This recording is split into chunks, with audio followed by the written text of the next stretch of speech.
Bien alors salut à tous les amis, j'espère que vous allez bien. Aujourd'hui on se retrouve pour le projet scooter rénovation. Je vous rappelle que la dernière vidéo on a fait le démontage total du scooter. On a enlevé toute la partie carénage, réservoir d'huile, etc. Dans une deuxième vidéo on a fait le gros nettoyage avec des tests de produits. Et aujourd'hui on va s'attaquer un petit peu à la remise en état du circuit électrique, mais surtout de la vidange et en remplissage d'huile du système de transmission. Donc n'hésite pas à t'abonner pour ne louper aucune des vidéos de ce projet. Prochaine vidéo sûrement remontage des accessoires et des carénages. Et ensuite un petit essai routier parce que je vous rappelle que le moteur fonctionne sur ce véhicule. Donc il n'y aura pas de remise en état du moteur. Allez c'est parti, on passe au moyeu.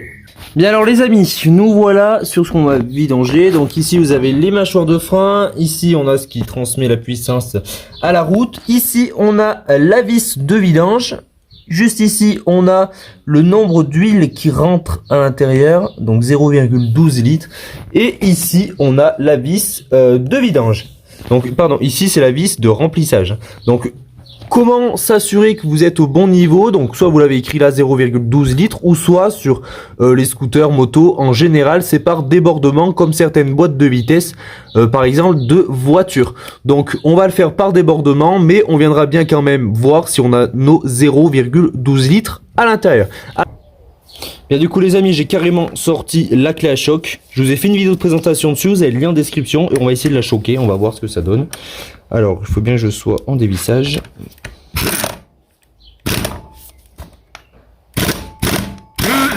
Voilà. Avec des clés à choc au moins on se prend pas la tête. Allez. Une fois que ça c'est dévissé, c'est super simple, ça vient tout seul comme vous pouvez voir. Alors une fois qu'on en est là, on enlève tout, hein. On enlève tout d'un bloc, on se fait pas, on s'enquiquine pas. Il n'y a pas de risque que ça nous saute à la gueule. Donc là il y a encore la courroie qui nous gêne un petit peu d'ailleurs.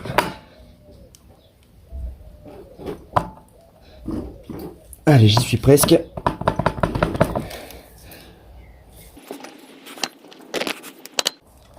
Et voilà. Alors, une fois qu'on en est là, c'était du sport, hein. Une fois qu'on en est là, on vient dévisser toutes ces petites vis. Donc là, on a un joint spi. J'espère que ça va pas me l'abîmer. On verra. Donc là, je vois le joint là-bas. Il est vert. Alors là, je les pré-dévisse. Et ensuite, j'y vais à la visseuse. Ça sera plus vite. Ils sont assez longs. Là, il est impératif de mettre une bassine dessous. Parce que sinon, vous foutez de l'huile de partout. Et maintenant, je peux réenlever ma roue.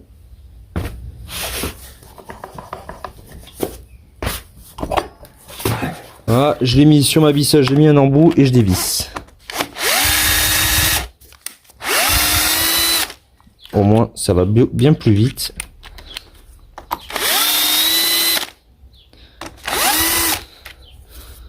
Ah, ça me...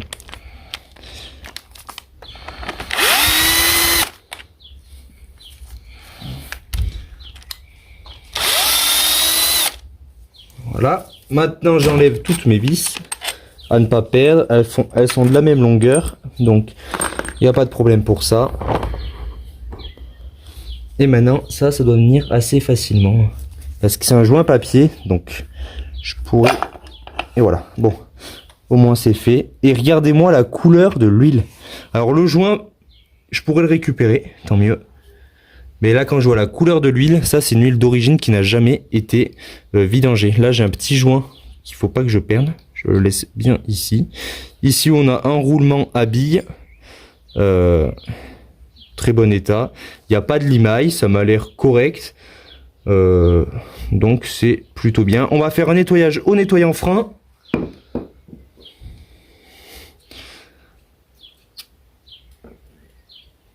Je vais vider toute cette huile. Alors regardez un petit peu l'état de l'huile. Voilà. Là je regarde si mon joint est collé en même temps ou pas, un petit peu. Donc je vais pas le trop toucher parce que je vais vouloir le réutiliser. Et là je fais un nettoyage au nettoyant frein. Parce que là je veux vraiment que ça soit impeccable là-dedans. Donc là je peux faire tourner. Alors là j'y vais avec le nettoyant frein. Hein.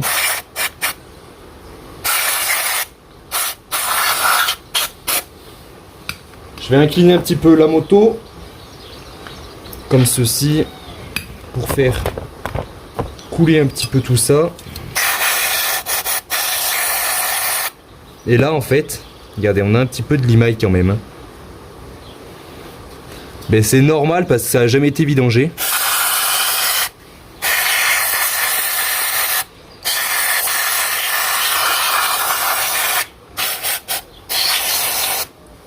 Donc c'est pas inquiétant.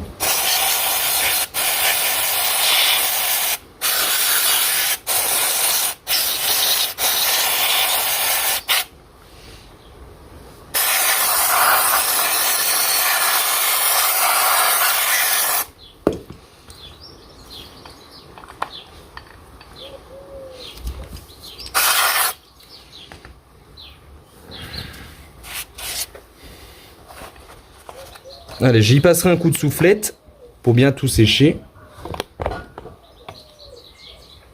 Maintenant, je vais nettoyer mon carter d'huile.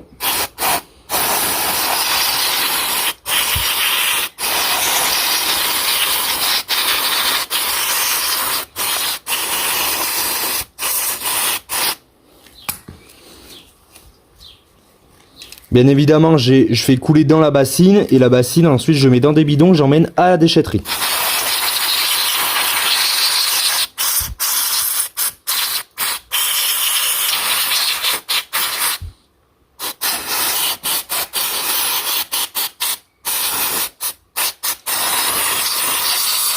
Il n'y a quand même rien de mieux que du nettoyant frein. Alors marque ou pas marque, nettoyant de frein, ça fait pareil. Pour ce qu'on en fait, franchement, on va pas se casser la tête. Voilà, un petit coup de séchage. C'est comme neuf, donc on est bien. Là j'évite maintenant par contre de faire tourner les éléments parce qu'il n'y a plus du tout d'huile, donc ça risque d'endommager. Donc là on va remonter ça comme ça. Je viens sécher un petit peu mon joint quand même. Alors le joint, comme je vous disais, je le réutilise. Et les amis, maintenant que le nettoyant frein c'est bien évaporé, on vient tout remettre en place. Donc c'est pas compliqué. Vous avez en fait des petits éléments ici, qui viennent ici pour vous aider au repérage. Surtout quand vous faites un joint à la pâte à joint, ça évite que vous bougez trop. Et au moins ça abîme rien du tout. Alors maintenant on resserre tout ça et on remet en huile. Donc je débute tout le temps à la main pour éviter de bousiller le pas de vis. Et je finis à la visseuse. J'ai pas le couple de serrage donc je vais pas serrer au couple. Mais il faut serrer quand même modérément. Parce qu'on a un joint papier. Mais pas trop non plus pour éviter d'abîmer les filets. Allez c'est parti. Là, je me mets en vitesse faible. Dès que je rentre un tout petit peu en contact, j'arrête.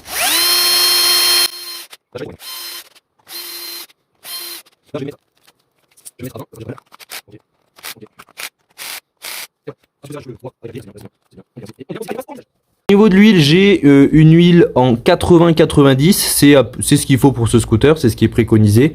Donc c'est parti, on passe au remplissage. Seule petite difficulté, c'est le trou, il est vraiment petit, donc pour remplir, ça va être un petit peu long. Donc les amis, voilà, j'avais acheté cette petite pompe chez Lidl, je me rappelais même plus que je l'avais. Je m'en étais déjà servi une ou deux fois, c'était plutôt pas mal. Et là, ça rentre pile dans le trou, donc c'est parfait, on va pouvoir aspirer. On va aspirer l'huile du bidon neuf avec cette partie-là et elle va se rejeter là. Donc on peut voir qu'il y a de l'ancienne huile, donc bien évidemment, je vais aspirer en gros dans le vide. Donc là, j'aspire l'huile neuve pour venir éjecter mon ancienne huile. La dernière fois je m'étais servi de l'appareil. J'espère juste qu'elle va pas me flinguer la batterie avant d'avoir fait la vidange. Allez, je vous reprends une fois que c'est nettoyé. Donc là je mets ça dans le trou et je démarre l'appareil. là il aspire de l'air, hein, c'est normal. Il n'y a pas encore l'huile là. Là il y a un peu d'huile.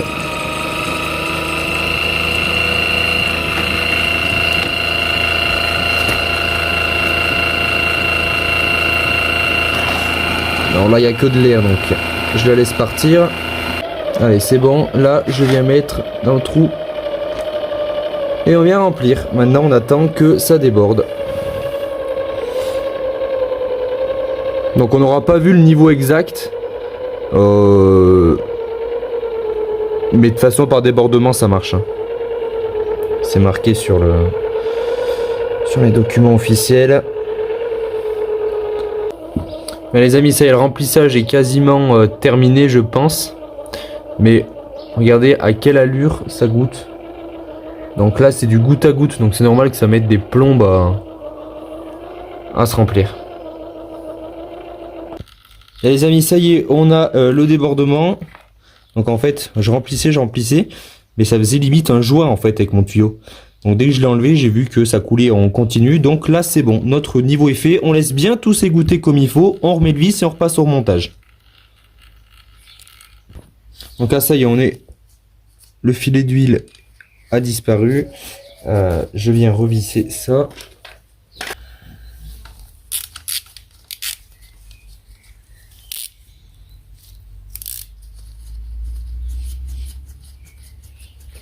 Donc là, il n'y a jamais de joint sur ces vis là, parce que c'est pas un vis qui sert à faire vraiment une étanchéité parfaite, puisque c'est une vis de remplissage. Donc par exemple, moi quand j'ai fait la vidange sur la 208 GTI, au remplissage c'était juste une petite capsule en plastique qui venait boucher un trou, il y a rien de plus, ça se vissait même pas, c'était vraiment juste à clipser. Donc là ça craint rien. Donc là, je viens nettoyer l'huile qui aura coulé. Voilà. Et maintenant on passe au remontage et je vous passe en accéléré. Bien voilà les amis, ça y est, là, vidange de transmission, elle est terminée. Je me suis rendu compte après que j'aurais pu faire bien autrement. Au lieu de me prendre la tête avec tous ces tuyaux, là j'aurais pu pencher mon scooter, ouvrir mon carter et le remplir comme ça aurait été bien plus simple, mais je saurai pour la prochaine fois. Donc ensuite, je vous parlais en début de vidéo du circuit électrique. Ça sera pas pour cette vidéo parce qu'au final il n'y a pas grand chose à faire, donc je vous ferai pas de vidéo dessus parce que je vous rappelle, dans la vidéo précédente j'avais tout nettoyé comme il faut, hein.